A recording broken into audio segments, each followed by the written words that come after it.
Welcome back mga ka-SFT. Hindi maganda ang simula ng linggo ng mga taga Maynila where a hotel building collapsed. Live streaming first before airing on GMA News TV on behalf of Atom Araulio. I'm Mark Salazar. Stand with us. Stand for truth. Gumuho ang isang dine-demolish na building ng Hotel Sogo sa Malate, Maynila. Bea Dokyogen was at the scene. Isang lalaki ang dahan-dahang ibinababa ng crane. Wala na itong buhay. Kinilala ang labi na si Melo Ison. Isa siya sa mga construction worker na natabunan ng debris nang bumigay ang isang floor ng dinedemolish na budget hotel sa Malate, Manila.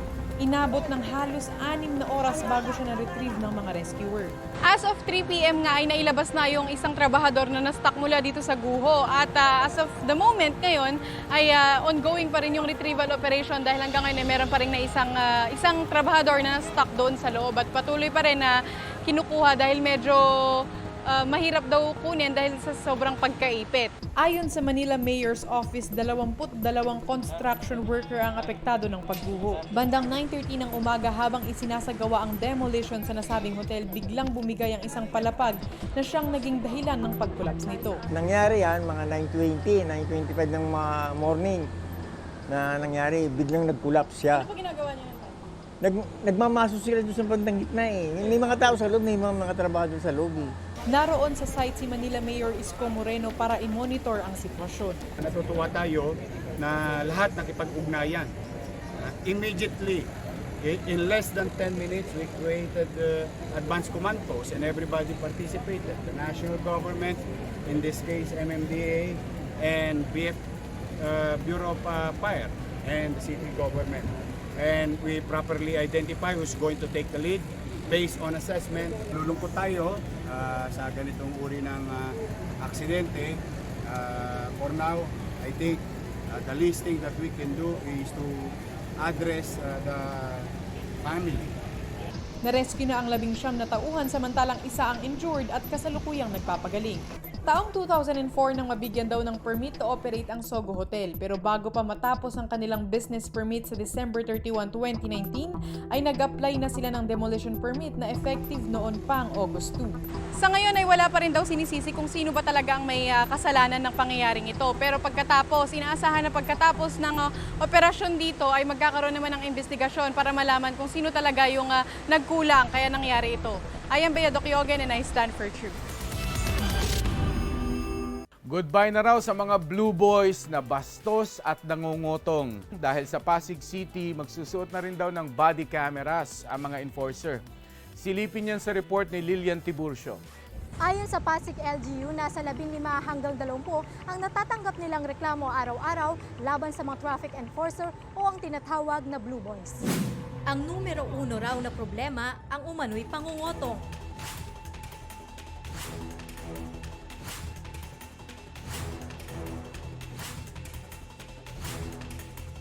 Honestly, if we talk about image ng Blue Boys, when we hear na Blue Boys pa lang, number 1, we talk about potong kagad.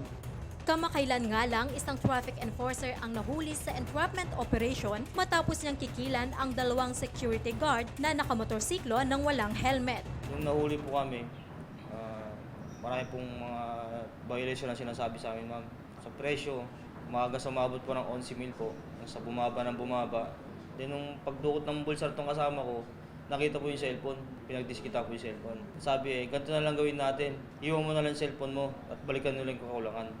At para tuluyan ng matuldukan ang extortion at iba pang reklamo tulad ng pambabastos at petics na trabaho, binigyan ng body cameras ang nasa 100 at 90 traffic enforcer. Ito ay para ma-monitor ang kanilang mga kilos. Ang mga nakukuhang videos dinadala sa Traffic Parking Management Office para i-review. Mas okay na rin po para wala pong masasabi yung mga natin, sineserbisyo natin sa lipunan. Ano naman kaya ang say dito ng mga motorista? Okay naman, ma'am. Okay. Kasi para sa safety rin, para may iwasan yung pangungotong. Okay lang po sa kanila may ganun para mga ginagawa nila na hindi maganda, para nakikita sila sa camera. Tumutulong na rin din sa pagbabantay sa kalsada ang Traffic Enforcement Unit ng Pasig City Police para masigurong nagagawa ng Blue Boys ang kanilang tungkulin. In-identify namin yung mga lugar kung saan kailangan talaga i-deploy yung armed police officer na mag-assist sa traffic. So, yung lugar na yan, ang lalagyan natin ng mga police. Yan ang pinakaunang reason.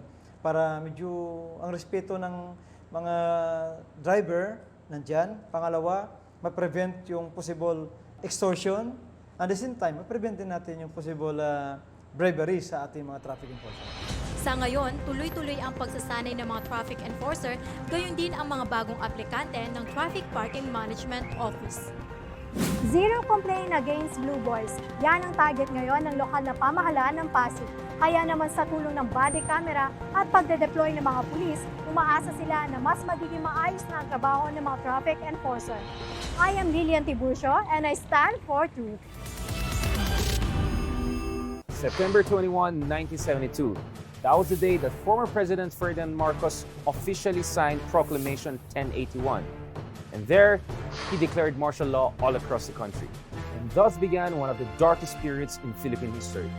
Freedoms were curtailed as the media was shut down, while human rights was systematically violated as opposition figures were arrested right and left. And yet, there are still people who say, mabuti pa nung panahon ng martial law. Kesyo, marami daw kasi nagawa si Marcos kumpara sa mga ibang presidente ng bansa. Paano naman? 21 years in power si Ferdinand Marcos. Andyan yung mga infrastructures na napatayo ni Marcos, katulad ng mga big hospitals, schools, cultural sites, housing, but not so fast. This build would not materialize if Marcos did not borrow. Katulad ng sinasabi nila, there's no such thing as free lunch pagdating sa economics. At dahil sa talamak na corruption at palpak na foreign debt management nung panahon na yan, tumaas yung ating foreign debt, no? From $360 million in 1962 all the way to $28.3 billion in 1986 when President Marcos left power. Imagine, hindi lang double, hindi lang triple, hindi lang quadruple, hindi lang quintuple. Pero yung utang ng ating bansa tumaas by 78 times more during Marcos period. This is not a matter of history. Dagdag pa dyan, hanggang ngayon, binabayaran pa natin yung utang ng panahon ni Marcos. In fact, all the way until 2025, according to a study by the Ibon Foundation. So this is an intergenerational debt crisis dahil sa palpak ng Marcos administration. That's nearly 2 generations after ng pagbaba ni Marcos sa pwesto noong 1986. Kumbaga, swipe ka ng swipe ng credit card hanggang na-bankrupt ka na. Except, ang magbayad dyan ay yung mga anak mo at yung mga apo mo. But at least, nakapag-shopping ka na, no? Ito pa, bumaksak rin ang income per person natin noong mga panahon na yan at hindi natin ito na-recover until 2003, almost 2 decades after the fall of the Marcos regime. By that time, napag-iwanan na po tayo ng mga kapitbahay natin sa Southeast Asia. Best president pa more! Kaya while our neighbors were called Asian tigers, tayo naman, sick man of Asia. To put things into perspective, let's look at the peso-dollar exchange rate during this period. Noong 1962, $1 is equal to 3.9 pesos. By 1986, $1 was already equal to 20.53 pesos. More than 4 times fall in the value of our money. Tumaas din ang underemployment during that time. Kaya maraming napilitan na lang mangibang bansa. FYI, yung phenomenon ng OFWs ay actually nagsimula nung panahon ni President Marcos. Pahirap na kasi ng pahirap ang buhay dito sa atin. Ang daming desperado. Yung poverty incidence na dati 41% lang nung 1960s before President Marcos came into power, naging 59% nung 1980s before he stepped down. Contrary to someone's claim, we were not on the way to become Lee Kuan Yew's Singapore, more like Mugabe's Zimbabwe. Dahil ito sa palpak na economic policies ni Marcos who favored his cronies and allowed rampant corruption while he was in power. Kaya next time, if someone tells you, mabuti pa nung panahon ng martial law, remind them not just of the human rights violations, but also of the massive economic disaster under Marcos. In other words, it was a double crisis under President Marcos. Kaya, #never forget.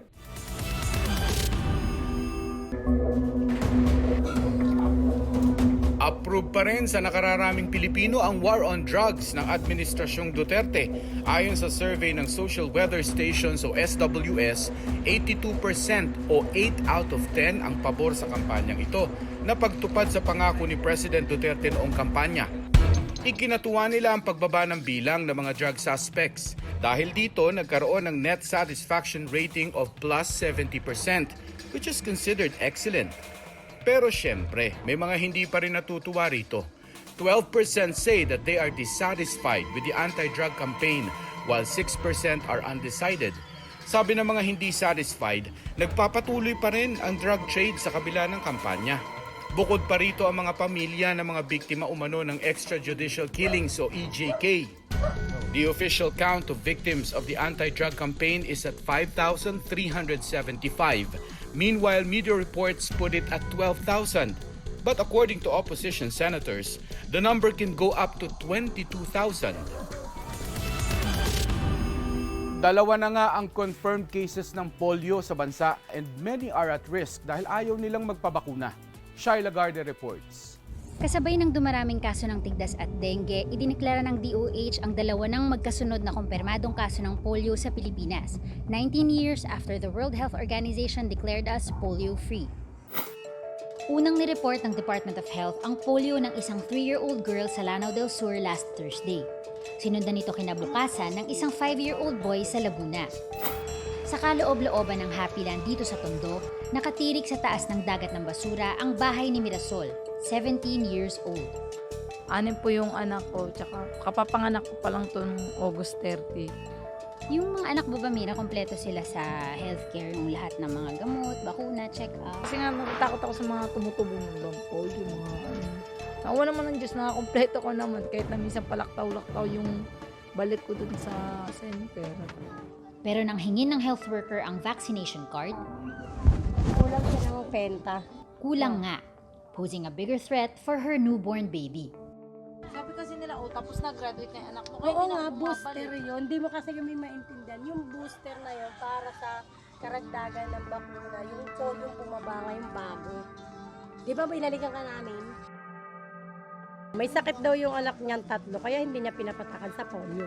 So siya na lang bukod tangi na sinadya namin dun para mapatakan lang namin siya. Mahirap kasi yung sinabi niya na ayaw ng asawa niya. Mismo kung anong mangyari dun, masisisi ka. Ano po yung kadalasang binibigyan nilang dahilan bakit umaayaw sila? Imbis na wala daw sakit yung bata, binibigyan ng sakit.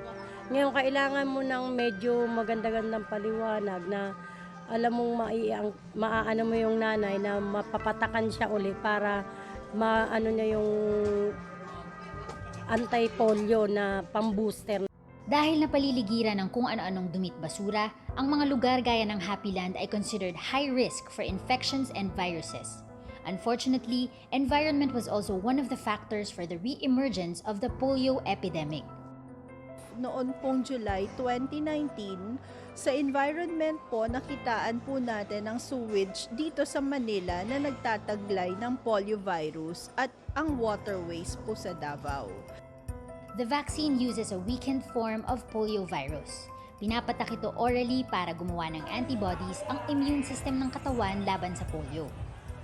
Kapag nailabas ito sa dumi, poor hygiene may cause one to be infected by a mutated and stronger form of the vaccine virus. May naisubo ka sa iyong bibig na maaring kontaminado ng polio virus, ito po yung napupunta sa loob ng katawan at maaaring magdulot ng polio infection or even pagkaparalisa dahil sa polio virus. At walang ibang paraan kundi ang pagbabakuna. Meron pa kasi tayong problema sa mga ibang lugar na very hard to reach. May mga ibang sektor din na hindi naniniwala sa bakuna. We have to re-educate mothers. Ang goal natin ay ma-stop ang transmission within 6 months. Target nilang mag-administer ng polio vaccine nationwide, beginning with 5.5 million residents in NCR, Regions 3 and 4A. Kabilang sa mga sanhi ng pagbabalik ng mga sakit na maiiwasan naman sana with vaccines ang kakulangan sa impormasyon at paniniwala sa fake news. Sa tulong ng local governments, pag-iigtingin pa raw ng DOH at health workers ang information and vaccination campaigns nang muling mapuksa sa Pilipinas ang polio.